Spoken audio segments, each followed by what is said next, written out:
Salut tout le monde, j'espère que vous allez bien. Aujourd'hui, on se retrouve donc pour la vidéo bilan du Superstar Shake-Up. Ça fait déjà maintenant la troisième année, je crois, que la WWE tient cet événement.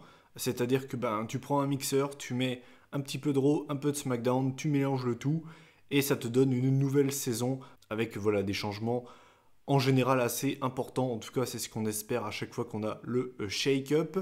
Donc, bien évidemment, dans cette vidéo, qu'est-ce qui va se passer? Je vais vous donner mon avis en fait sur les changements qu'il y a eu, les changements de roster. On va voir que pour certains cas, ça peut être intéressant, pour d'autres, pas vraiment, hein. Après, voilà, je préfère quand même le dire que tout ce que je vais dire dans cette vidéo, ce n'est bien évidemment que mon avis. Il faut quand même pas oublier que pour le Superstar Shake-Up 2017, j'avais dit pour Jinder Mahal qu'au final, ça ne changeait rien que le mec soit à Raw ou SmackDown, ça n'allait rien changer. Comme vous, comme vous pouvez le voir, je me suis bien vautré. Et vous savez quoi? On va commencer par SmackDown. Voilà, d'habitude, je fais toujours Raw avant. Et là, pour une fois, on va changer l'ordre. On va commencer par SmackDown. Et donc, on a Finn Balor, le champion intercontinental, qui est donc arrivé à SmackDown. Je trouve que c'est plutôt intéressant parce qu'en général, on va pas se mentir, mais Finn Balor, Arrow, ça n'a pas été une grande réussite. Je veux dire, à part ces deux titres intercontinentaux glanés lors des dernières semaines, voilà, je veux dire, le mec a pas fait grand chose. Et je pense que ce changement de roster ne peut que lui faire du bien. Je vous dis pas qu'il va devenir champion WWE, mais c'est pas impossible qu'il ait par exemple un match 1 contre 1 en pay-per-view pour ce titre. Voilà. Je pense qu'il aura plus d'opportunités à SmackDown. Et pourquoi pas reformer un clan, hein, le Balor Club avec Gallows et Anderson.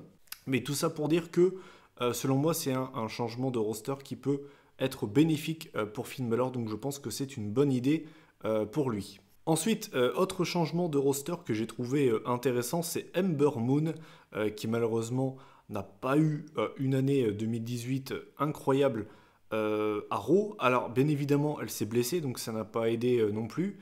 Elle est de retour de blessure depuis très peu de temps.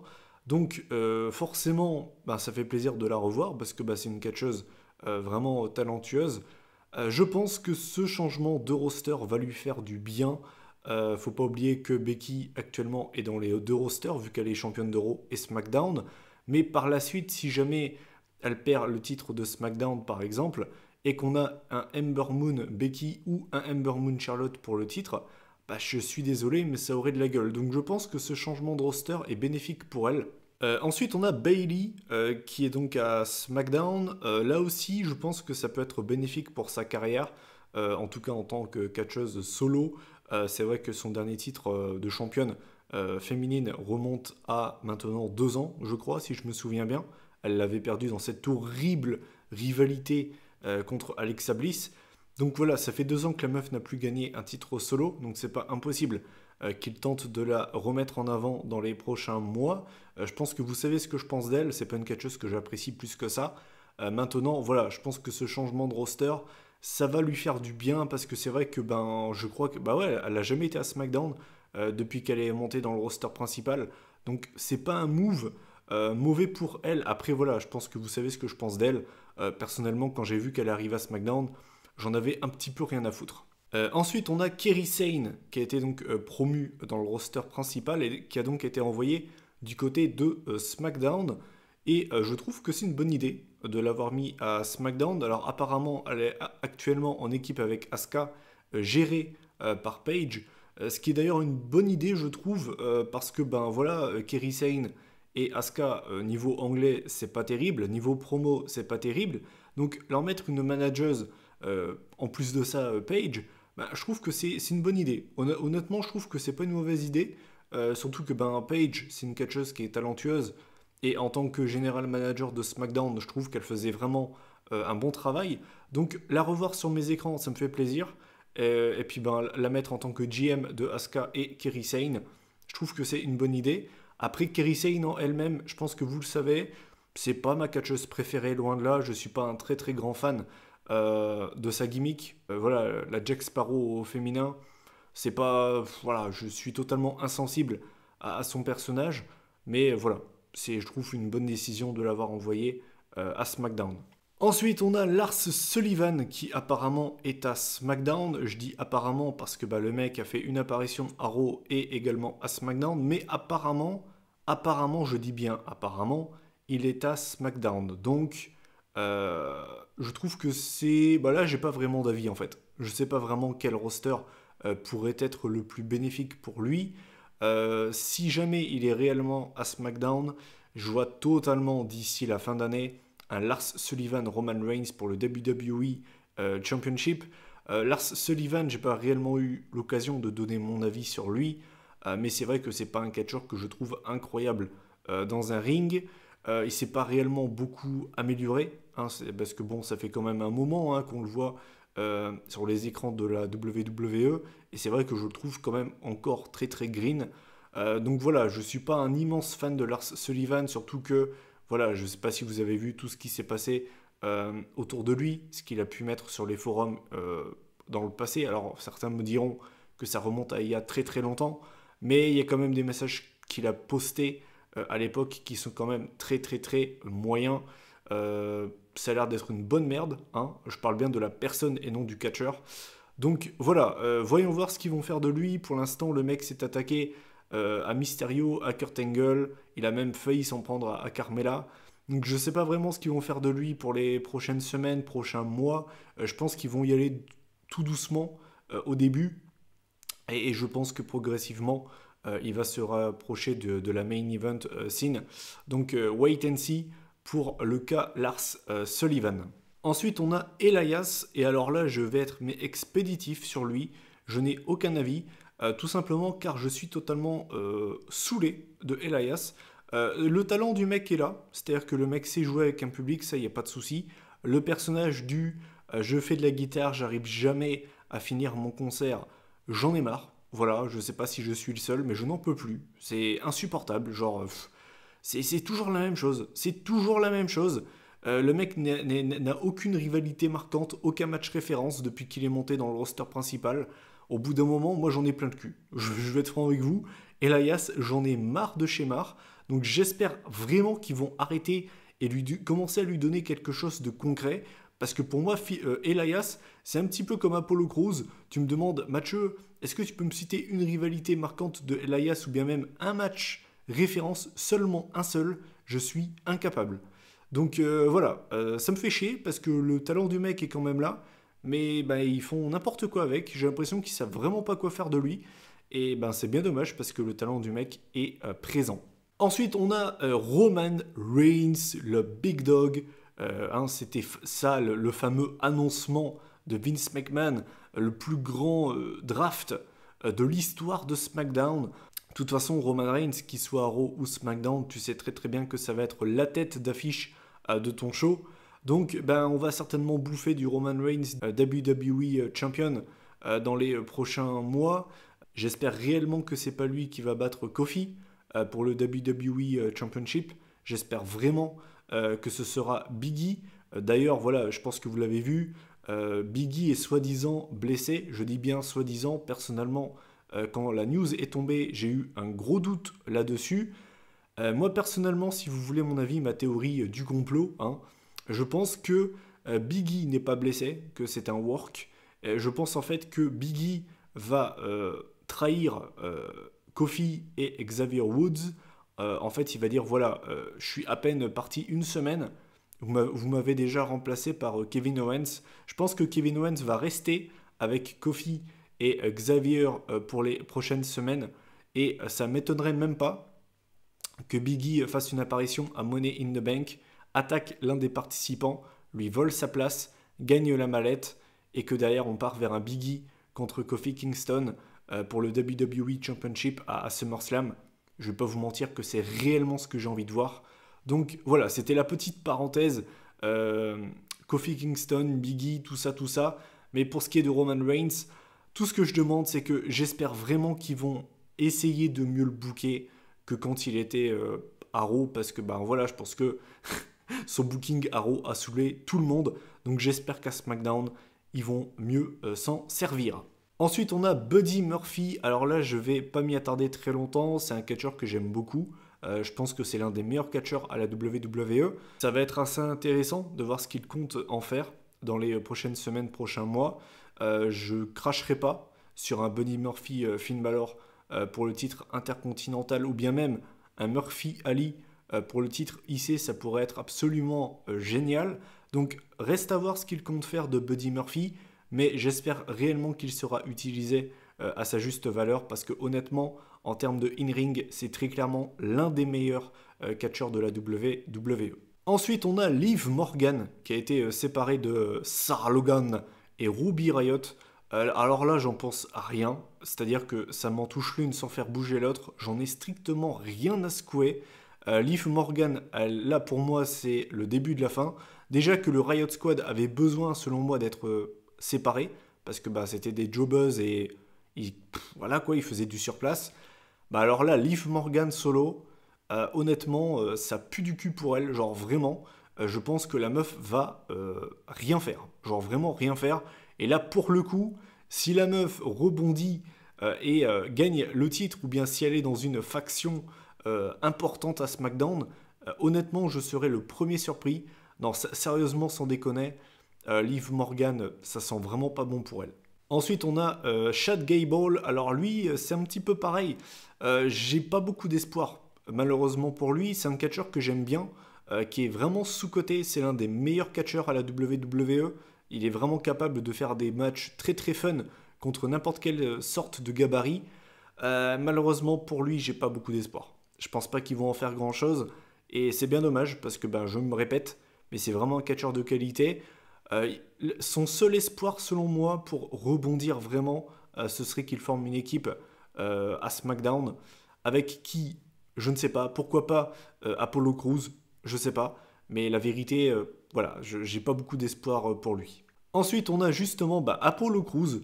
Alors pour moi, Apollo Crews, c'est vraiment sa dernière chance. C'est-à-dire que lui, vraiment, c'est pareil. Est-ce que vous pouvez me citer une seule rivalité marquante d'Apollo Crews dans le roster principal? Je suis incapable. Et j'ai même envie de dire à la VE tout court, c'est-à-dire même à NXT, je suis incapable de vous citer un match référence, une rivalité référence. Je suis incapable. Et c'est bien dommage parce qu'encore une fois, Apollo Crews, c'est un catcheur qui est talentueux. Mais le problème, selon moi, c'est qu'il est monté beaucoup trop tôt dans le roster principal. Et je veux dire, et honnêtement, qu'est-ce que vous retenez de son passage à Raw? Moi, je ne retiens absolument rien, à part le Titus Worldwide, une association avec Titus O'Neil et Dana Brooke. Si c'est tout ce que tu retiens du mec, c'est pas terrible en général. Ça sent pas très bon, quoi. Hein. Donc, c'est vraiment pour moi sa dernière chance. C'est la dernière occasion, selon moi, de le relancer. Mais honnêtement, voilà, lui, je vous le dis, hein, si d'ici 6 mois, le mec a le même traitement que Tye Dillinger, il va aller voir ailleurs. Il va signer à la All Elite Wrestling, il va aller à Impact, j'en sais rien. Mais c'est vraiment dommage parce que le talent du mec, il est là, quoi. Et enfin, le dernier changement qu'on a eu à SmackDown, c'est Mickie James qui a été envoyé donc au show bleu. Là aussi, j'en pense pas grand-chose. Je pense qu'elle est juste là pour mettre over les jeunes talents. Ça me ferait plaisir, honnêtement, qu'elle remporte un dernier titre avant de prendre sa retraite. Donc pour moi, honnêtement, si elle a, entre guillemets, une opportunité comme ça, elle a plus de chances que ça se passe à SmackDown. Donc voyons voir. Mais honnêtement, j'ai très très peu d'espoir là-dessus. Je pense qu'elle est juste là pour mettre en avant les jeunes talents, style Liv Morgan en fait. Donc voilà, ça c'était le dernier trade de SmackDown. À savoir quand même, il faut le préciser, actuellement SmackDown détient les deux catcheurs, les deux champions mineurs, à savoir donc Samoa Joe et Finn Balor. C'est quand même très très bizarre, mais en ayant tweeté justement ça, il y a beaucoup de gens qui m'ont dit qu'apparemment Joe devait être à Raw, mais en fait il était malade. C'est pour ça qu'on ne l'a pas vu cette semaine. Donc si jamais c'est le cas, ok, je comprends. Mais si jamais on a Joe et Balor dans le même roster, c'est quand même très très embêtant cette situation. Donc reste à voir ce qu'ils vont faire. Mais si jamais Samoa Joe part à Raw, écoutez, pour moi c'est pas une mauvaise décision. Voilà, maintenant on va passer au changement qu'on a eu donc à Raw. On va commencer avec le Miz. Voilà, donc le Miz qui part à Raw. Lui, j'ai l'impression que c'est chaque année. Chaque année, le mec change de branche. Une fois c'est Raw, une fois c'est SmackDown. Honnêtement, le Miz, j'en pense pas grand-chose. Je pense qu'encore une fois, bah, il va stagner autour de la mid-card. Il va sûrement graviter autour du titre US, si jamais Joe arrive à Raw. Mais sinon, voilà, je pense pas qu'ils vont le repêcher pour l'envoyer dans la main event scene. Je pense pas qu'on reverra le Miz champion du monde un jour, malheureusement. En tout cas, si ça arrive, je ne pense pas que ça arrivera cette année. Donc, ben, pour le Miz, voilà, j'ai pas grand chose à dire, honnêtement. Ensuite, on va passer. Alors là, forcément, c'est le move qui a fait le plus parler cette semaine. C'est les War Raiders qui sont donc arrivés à Raw. Donc bien évidemment ça fait parler parce que bah, ce sont les champions actuels de NXT, champions par équipe. C'est une équipe que moi j'aime bien parce que bah, c'est des gros bourrins, tout ce que tu veux. Quand les mecs arrivent sur le ring, t'as tout le public qui chante War, War, War, donc du coup tu vois ça rend bien. Mais le problème c'est pas pour ça qu'ils ont réellement fait parler d'eux cette semaine, c'est parce qu'en fait la WWE a décidé de les renommer. Et donc ce ne sont plus les War Machines ni les War Raiders. Non, on a mieux que ça les amis. Ce sont les Vikings, la Viking Experience. Alors là, franchement, là, j'ai pas les mots. J'ai pas les mots. Autant j'ai réussi à m'y faire pour certains changements. Par exemple, Cesaro, avant c'était Antonio Cesaro, Alexander Rousseff qui devient juste Rousseff, Mustafa Ali qui devient Ali. Même si j'ai encore un petit peu de mal, je m'y ferai dans l'avenir. À l'avenir.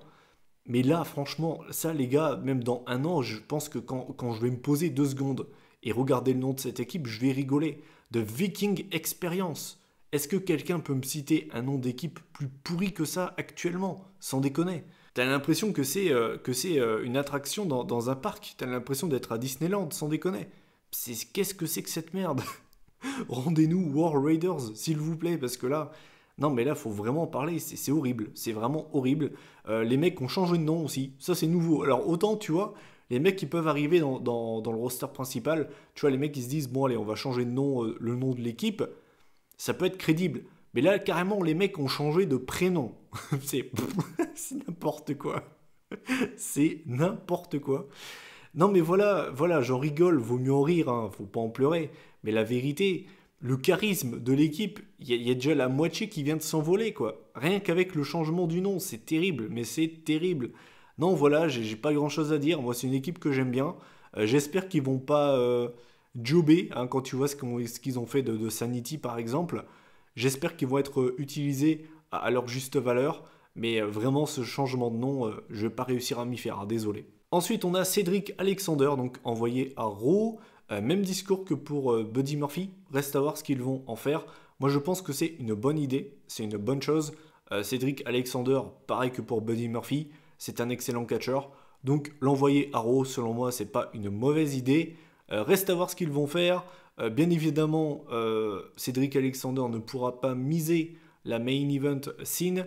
Le maximum qu'il pourra faire, selon moi, c'est soit aller chercher les titres par équipe, soit devenir champion US pour le coup. Mais voilà, pour moi, le mec pourra pas miser plus haut. Mais la vérité est déjà, s'ils le mettent autour du titre US, ce sera déjà pas mal. Mais je suis assez intéressé de voir ce qu'ils vont faire de Cédric Alexander. J'espère réellement que lui aussi sera utilisé à sa juste valeur. Ensuite, on a Andrade Cien Almas, enfin pardon, juste Andrade du coup, et Zelina Vega, qui sont donc qui sont débarqués à Raw. Là aussi, là par contre, j'ai réellement peur. Parce que, on va pas se mentir, mais quand il est arrivé à SmackDown, beaucoup de gens lui prédisaient une grande année saison 2018-2019. Force est de constater que ça n'a pas réellement été le cas, hein. Il a eu quelques bons matchs, notamment contre Styles, contre Bryan, mais est-ce qu'il a eu une rivalité marquante? Malheureusement, non. Et c'est bien dommage parce que Andrade Cien Almas, c'est un excellent catcheur. Rien qu'à penser à son match contre Johnny Gargano lors du premier takeover de l'année dernière, j'en ai encore les frissons. Ce match, il est absolument exceptionnel. Donc, j'espère réellement, mais genre réellement, qu'il sera utilisé à sa juste valeur. Le mec mérite réellement d'être champion, que ce soit champion mineur ou bien même majeur. Surtout que Roman Reigns n'est plus là. Brock Lesnar devrait être plus loin du catch, s'éloigner du catch lors des prochains mois, notamment pour un match de MMA, je crois, hein, contre Daniel Cormier. Donc si les mecs le mettaient dans la main event scene pour le titre universal, personnellement ça ne me dérangerait absolument pas. Ensuite, on a Rey Mysterio. Alors là aussi, je ne vais pas y rester très longtemps. Je pense que c'est un petit peu comme Mickie James. Je pense qu'il est là pour mettre en avant les jeunes talents. Je pense pas qu'ils vont en faire grand-chose. C'est pas impossible qu'ils gagnent le titre US en cours d'année, mais je pense pas qu'ils vont en faire grand-chose. Après, voilà, Rey Mysterio, ça reste Rey Mysterio. Je veux dire, quand tu arrives à placer Mysterio sur l'un de tes pay-per-view ou bien sur ta carte d'un Raw, bah, ça a toujours plus de gueule. Mais honnêtement, je pense qu'il est surtout là pour mettre en avant les jeunes talents. Mais vraiment, rien de plus. Ensuite, on a les Usos qui ont débarqué à Raw. Et là, pour le coup, pour moi, c'est vraiment un gros changement. Parce que pour moi, les Usos, c'était vraiment le visage de SmackDown avec AJ Styles depuis 2016. Et là, pour le coup, je trouve que c'est intéressant. C'est intéressant pour eux parce que je pense qu'ils ont fait le tour de ce qu'ils pouvaient faire à SmackDown. Je trouve que c'est une bonne idée de les avoir envoyés à Raw. Ça va donner un nouvel élan pour les titres par équipe de Raw. Puis voilà, les Usos, de toute façon, c'est les Usos. Les mecs, ils sont toujours bons. Ils vont toujours nous faire des matchs de qualité, que ce soit à Raw, à SmackDown, à NXT. Donc voilà, je trouve que c'est une bonne décision. Ensuite, on a Naomi qui, elle aussi, était à SmackDown depuis 2016. Enfin, je crois, sauf erreur de ma part. Donc là aussi, je trouve que c'est une bonne décision. Ça va changer, ça va lui faire du bien. Ça va peut-être lui permettre d'accéder au titre féminin de Raw. Donc ouais, je trouve que ce changement de roster pour Naomi, c'est pas une mauvaise décision. Elle pourra ambiancer le public de Raw avec sa musique et son entrée digne d'un concert de David Guetta. Et puis voilà, tout simplement. Ensuite, on a Eric Young qui a été drafté à Raw. Alors là, franchement, ça peut pas être pire pour lui que ce qu'il a vécu avec Sanity. Sanity, moi, c'était un clan que j'aimais beaucoup à NXT. Et quand tu vois ce qu'ils en ont fait à SmackDown, putain, quelle tristesse, sans déconner. Surtout qu'on a Alexander Wolf qui a quitté l'AVE. Apparemment, Killian Dane pourrait suivre. On a également Luke Harper qui a quitté l'AVE. Donc il y a pas mal de départs en ce moment. On a également Ty Dillinger qui a quitté l'AVE il y a de ça maintenant quelques mois. Donc Eric Young à Raw, alors moi je vous le dis franchement, ça pue du cul pour lui. Alors quand je vous dis que ça pue du cul, c'est que ça schmoute, ça schlingue. Euh, il sera là pour mettre en avant les jeunes talents. Ça va être un jobber. Honnêtement, si le mec arrive à se relever, s'il compte réellement le mettre autour du titre US, je serai le premier surpris. Genre vraiment. J'arrive pas à le voir ailleurs que dans un rôle de jobber de luxe. Donc voilà, c'est dommage parce que Eric Young il a une grande carrière, notamment à la TNA. Le clan qu'il formait avec Wolf, Dane et Nikki Cross était vraiment très très cool à NXT. Et malheureusement, voilà quoi, c'est dommage pour lui.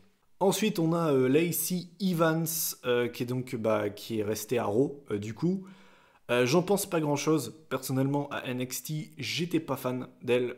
Et à Raw, je suis toujours pas fan d'elle. Enfin, je suis pas un gros fan du personnage.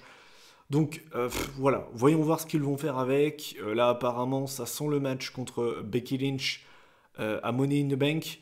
Donc on va voir ce que ça va donner. Personnellement, voilà, je suis pas un très très grand fan de Lacey Evans. Donc honnêtement, voilà, j'ai rien à dire sur elle. Je sais pas vraiment quoi en penser. On va voir ce que ça va donner. Mais je ne la vois pas rester autour du titre féminin d'Euro très longtemps. Ensuite, on a AJ Styles, celui qui a soi-disant construit SmackDown, qui est à Raw maintenant. Et c'est un petit peu comme les Usos. AJ Styles, pour moi, c'était le visage de SmackDown avec les Usos depuis 2016. Donc le fait qu'il soit à Raw, je trouve que c'est bien pour lui. Je trouve que c'est bien. Honnêtement, c'est bien. Il avait besoin de changement, AJ. Reste à voir maintenant s'ils vont lui faire un heel turn. Personnellement, je pense que ça pourrait être vraiment une bonne idée. Le match, bien évidemment, que tout le monde a déjà en tête, c'est un potentiel Seth Rollins, AJ Styles pour le titre universal. Et c'est vrai que sur le papier, ça donne envie, hein, on va pas se mentir. Donc, voyons voir. Voyons voir si ils vont nous le réserver pour SummerSlam ou pour WrestleMania ou pour le Rumble ou pour Fastlane. Non, voilà, j'en sais rien. Mais bien évidemment que ça va lui faire du bien. Et puis, bah, impatient de voir Rollins contre Styles. Ça va vraiment donner envie. Ensuite, on a Ricochet. Ricochet et Aleister Black qui sont à Raw. Personnellement, j'en pense pas grand-chose. La seule chose qui est dommage, c'est que on ait les deux qui soient à Raw. J'aurais bien aimé, par exemple, avoir soit Ricochet, soit Aleister Black à SmackDown, les avoir ensemble dans le même roster. Je sais pas, je suis pas très fan. Et d'ailleurs, j'espère vraiment qu'ils vont arrêter de les mettre ensemble. Pas que l'équipe est mauvaise ou autre, c'est pas ça. Mais les mecs ont trop de charisme. Les mecs sont à peine arrivés dans le roster principal. Je sais pas, je suis pas fan. Voilà, de les laisser ensemble, je trouve que c'est casse-gueule. Ils sont trop bons séparément. Et en équipe, je trouve qu'ils se font limite en fait de l'ombre. Et voilà, je préférerais les voir justement séparés. Et c'est pour ça que j'aurais bien aimé en voir un à Raw et en voir un à SmackDown. Voilà, reste à voir ce qu'ils vont faire. Reste à voir ce qu'ils vont concocter pour les deux. Et voilà, petite question que je vous pose. N'hésitez pas à réagir en commentaire. Qui aura la meilleure saison, hein, entre guillemets, 2019/2020 entre Ricochet et Aleister Black du côté de Monday Night Raw. Et enfin, le dernier catcheur qui est envoyé à Raw du coup, c'est EC3. Alors là honnêtement, lui honnêtement, je l'avais complètement zappé. Je l'avais totalement zappé. Est-ce qu'on peut dire qu'EC3 est déjà un flop?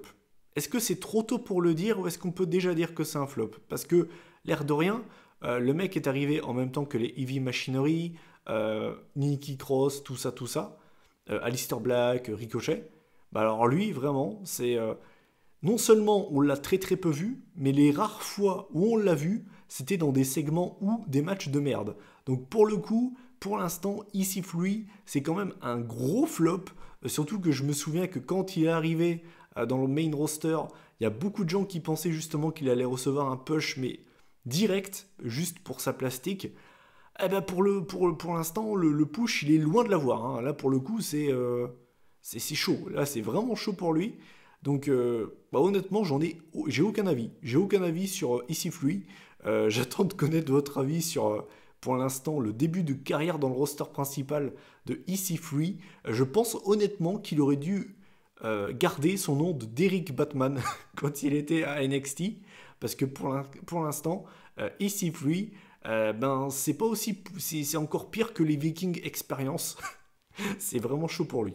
Et bien voilà, bah écoutez, j'en ai terminé avec cette vidéo. Vous connaissez mon avis sur les changements qu'il y a eu du côté de Raw et du côté de SmackDown. J'attends de connaître votre avis en commentaire sur les différents changements qu'il y a pu avoir pour ce Shake-Up 2019. Quel est le changement qui vous fait le plus plaisir, celui justement, voilà, vous n'êtes pas trop fan de cette décision. Et puis ben voilà. La vidéo est terminée, on se retrouve très bientôt pour la prochaine vidéo. Je ne peux pas vraiment vous dire ce que ce sera, je ne sais même pas moi-même. Et puis ben voilà, moi je vous souhaite donc une bonne fin de semaine et un bon week-end en avance. Allez, moi je vous laisse, salut tout le monde.